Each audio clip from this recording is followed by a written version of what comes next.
আপনাদের যে শাড়িটা দেখাবো সেটা হচ্ছে বিহু স্টাইল, হ্যান্ডলুমের ওপরে বিহু ওয়ার্ক। এটা একটা হচ্ছে টিয়া পাখি কালারের যে গ্রিনটা আছে না, প্যারেট গ্রিনের সাথে দেখো আঁচলটা হচ্ছে কন্ট্রাস্ট আছে।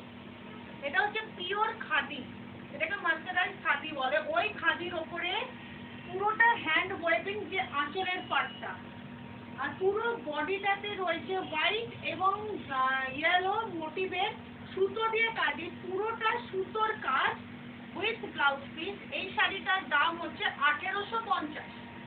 এইটার অনেকগুলো কালার আছে, কালার অপশন তোমরা পেয়ে যাবে উইথ ব্লাউজ পিস। এই যে শাড়িটা আছে এই শাড়িটার দাম হচ্ছে 1850।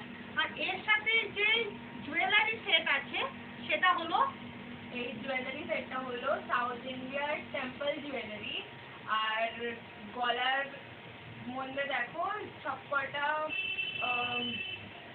মহালক্ষ্মীর মূর্তি রয়েছে, আর বড় পেন্ডেন্টটাতেও মহালক্ষ্মীর মূর্তি রয়েছে। আর এর সাথে রয়েছে দুটো ইয়ারিং। আর এটা হলো 2 লেয়ার সেট, যেটা মাথায়ও হেডপিস হিসেবে পড়ে আছে, ওটাও আরেকটা নেকলেস এই সেটের সাথেই। আর এই পুরো সেটটার প্রাইস হলো 2700। এই পুরো যে ডাবল লেয়ার যে সেটটা আছে এই সেটটা হচ্ছে সাউথ ইন্ডিয়ান প্যাটার্নের। সেটটার দাম হচ্ছে 2700 টাকা উইথ ইয়াররিং এবং ডাবল লেয়ার যে চেন আছে সেটা, যেটাকে আমরা যেটা মডেলকে টিকলি হিসাবে ইউজ করেছি। আর তার সাথে যে শাড়িটা যেটা পরেছি সেটার দাম হচ্ছে 1850 উইথ ব্লাউজ পিস। বাকি যে ডিটেলস আছে সেটা আমাদের স্ক্রিনে ফোন নাম্বার যাবে, ওই ফোন নাম্বারে কন্ট্যাক্ট করলেই আমরা দিয়ে